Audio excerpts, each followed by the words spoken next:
បាទសួស្តីទៅកាន់ពុកម៉ែបងប្អូនទាំងគ្នាថ្ងៃនេះមានអីមកអួនបន្តិចសម្រាប់បងដែរគាត់មានបញ្ហារឿងប៊ូថាអូឥឡូវ Facebook អាប់ដេតខ្លាំងណា Facebook តង់ណាធ្វើមើលទៅប៊ូឲ្យវីដេអូល្អបើសម្រាប់ខែមានវិញគឺប៊ូដូចអត់មានអីត្រូវតាំងទេប៊ូដែរធម្មតា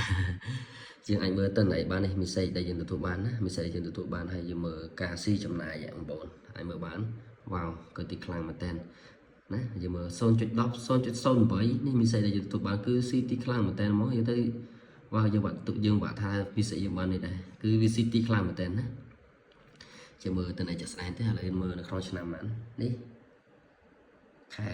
10ខែ9ថ្ងៃទី1រហូតដល់ថ្ងៃទី27ទៅឥឡូវទេតែនេះគឺដើរប៊ូដើរធម្មតាហ្នឹងណាអញ្ចឹងសម្រាប់ពុកម៉ែបងប្អូនដែលកំពុងតែជួបបញ្ហាប៊ូដើរប៊ូកាំងមកថាប៊ូផុសឬក៏ប៊ូឡាយទេក៏ប៉ុន្តែ Facebook វាអាប់ដេតដែរប៉ុន្តែអ្វីដែលសំខាន់តែយើងដើរតនៅការអាប់ដេតបានអត់យើងអាចមើលទៅនៃទេបើគេប៊ូដើរយើងប៊ូមិនដើរបញ្ហាបងប្អូនទទួលស្គាល់តំណែង